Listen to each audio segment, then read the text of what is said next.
Olá pessoal, bom dia, boa tarde, boa noite, tudo bom? Continuando a série Carnaval Antigo versus Carnaval Moderno, onde estou comparando os quesitos de julgamento do Carnaval em épocas distintas, ou seja, o passado e o presente. E o quesito que irei falar hoje é evolução.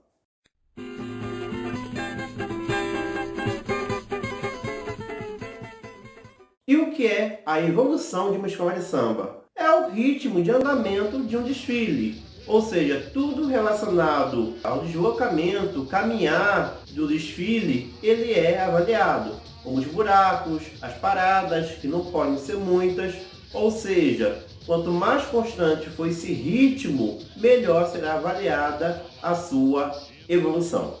E o ano que eu vou tomar como referência de divisor de águas do carnaval moderno do carnaval antigo é o ano de 1989, pois foi justamente nesse ano em que a Imperatriz Leopoldinense, com desfile antológico, deu o pontapé inicial daquilo que hoje conhecemos como desfile técnico. E como se dava esse quesito até o ano de 89? A maior preocupação dos diretores de carnaval nessa época, ou melhor, das escolas de samba nessa época, era basicamente encerrar seus desfiles no tempo limite.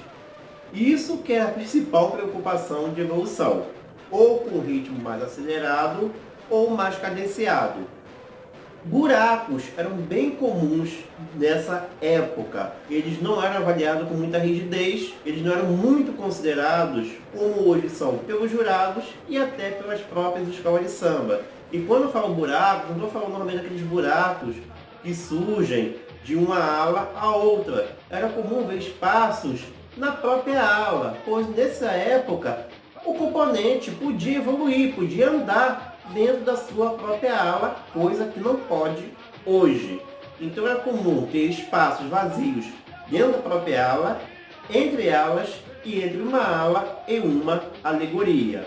E assim, para tentar compensar esses espaços, colocavam-se passistas que tinham os pandeiros, normalmente algumas mulatas, e eles faziam seus números, né? Alegravam o público com sua alegria, com os seus passos, e acabava que mesmo você tendo ali uma espécie de um espaço não preenchido por uma ala, a alegria deles prevalecia, fora a própria alegria do componente que podia evoluir dentro da própria ala. Então é normal pensar que esses espaços vazios não era uma grande preocupação, porque a alegria era o ponto principal dos desfiles das escolas de samba. E mais um ponto importante para os desfiles dessa época era que a única parada que existia mesmo era para a apresentação dos casais de mestre de sala e porta-bandeira para os jurados. E paralelamente a tudo isso, as escolas de samba começaram a crescer cada vez mais, tanto em componentes quanto em alegorias. Não havia um número exato de limite de carros, mas se hoje a escola de samba vem em média com 5, 6 e até mesmo 7 alegorias, nos anos 80 era comum as escolas de samba vir com mais de 10 carros alegóricos. Para vocês terem ideia, nos anos 80, melhor, no ano de 86, a Acadêmicos do Salgueiro veio com 44 carros alegóricos. Tudo bem que os carros alegóricos daquele tempo eram bem pequenininhos, mas eram 44 carros alegóricos e acho que cerca de 30 ou 40 alas. Então era uma ala, uma alegoria, uma ala, uma alegoria. A gente tem uma noção da dimensão de como eram os desfiles.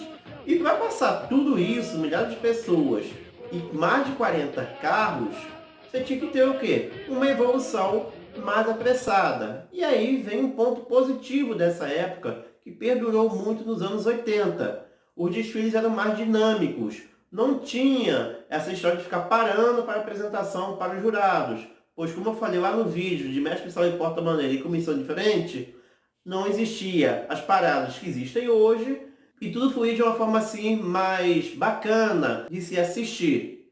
Então, esse é o ponto principal do quesito evolução dessa época.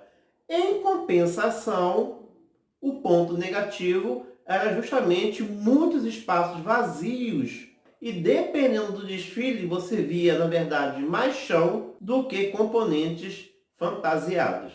E devido a isso, no ano de 1989, o diretor de carnaval da Imperatriz Leopoldinense, Wagner Tavares de Araújo, ele teve uma ideia de colocar a Imperatriz de uma forma assim mais compacta, pois ele ficava muito incomodado com esses espaçamentos, inclusive na própria ala. Então ele teve uma ideia de colocar uma coisa assim mais ajustada, mais apertadinha, digamos assim, era um termo utilizado nessa época, tá?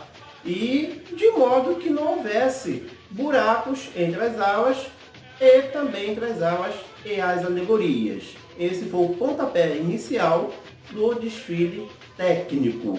Ou seja, nessa época não havia tanta rigidez quanto a posição do componente, mas a partir disso, a partir desse desfile, que foi antológico e todo mundo quis imitar, as escolas de samba meio que fixaram os componentes em um ponto do desfile, ou melhor, um ponto da sua ala. Ele não poderia mais evoluir, evitando assim que criasse buraco na própria ala. E aí, ganhou-se na estética, na forma, né, no volume do desfile, que realmente é muito bonito ver toda aquela uniformidade da ala, mas em compensação perdeu-se a espontaneidade do componente. E com o passar do tempo, as alegorias foram ficando cada vez mais gigantes e as comissões de frente foram começando a ter paradas. Então você teve um gigantismo de alegorias, paradas dos quesitos e algo assim mais técnico, ou seja, essa evolução que lembra um pouco um desfile militarizado. Ela acabou sofrendo muita interferência das modificações que ocorreram ao longo dos anos em outros quesitos. Ela hoje é muito travada, especialmente com essa apresentação do casal de mestre-sala e porta-bandeira e da própria comissão de frente. Então, é uma coisa que é bonita de se ver, em compensação, em muitos desfiles fica uma situação meio chata. Essas paradas quando elas são muito longas. É um dos fatores que faz com que eu escolha os setores finais lá da Sapucaí. Porque, como eu fico no último módulo do jurado, eu só vejo uma parada. A comissão de frente e casal. Terminou, vai direto. Então, a escola passa direto. Se eu ficasse lá no início, por exemplo, no setor 3, eu veria de 3 a 4 paradas. Porque eu veria a escola parar pelo próprio módulo do setor 3, do setor 6, antes, quando tinha do setor 8 e do setor 10. Então, era uma coisa assim, que não é legal. Realmente, para quem está na arquibancada, é muito chato ver um desfile caminhando, parando, em vez de ficar uma coisa mais dinâmica. Então, esse é o ponto negativo que realmente prevalece muito, a meu ver, a principal característica negativa dos desfiles atuais, que é justamente esse excesso de paradas que existe hoje. E são paradas longas, na verdade. Não é nem o excesso de paradas, mas sim paradas longas. E claro, o ponto positivo é toda a visão que nós temos ali, todo colorido.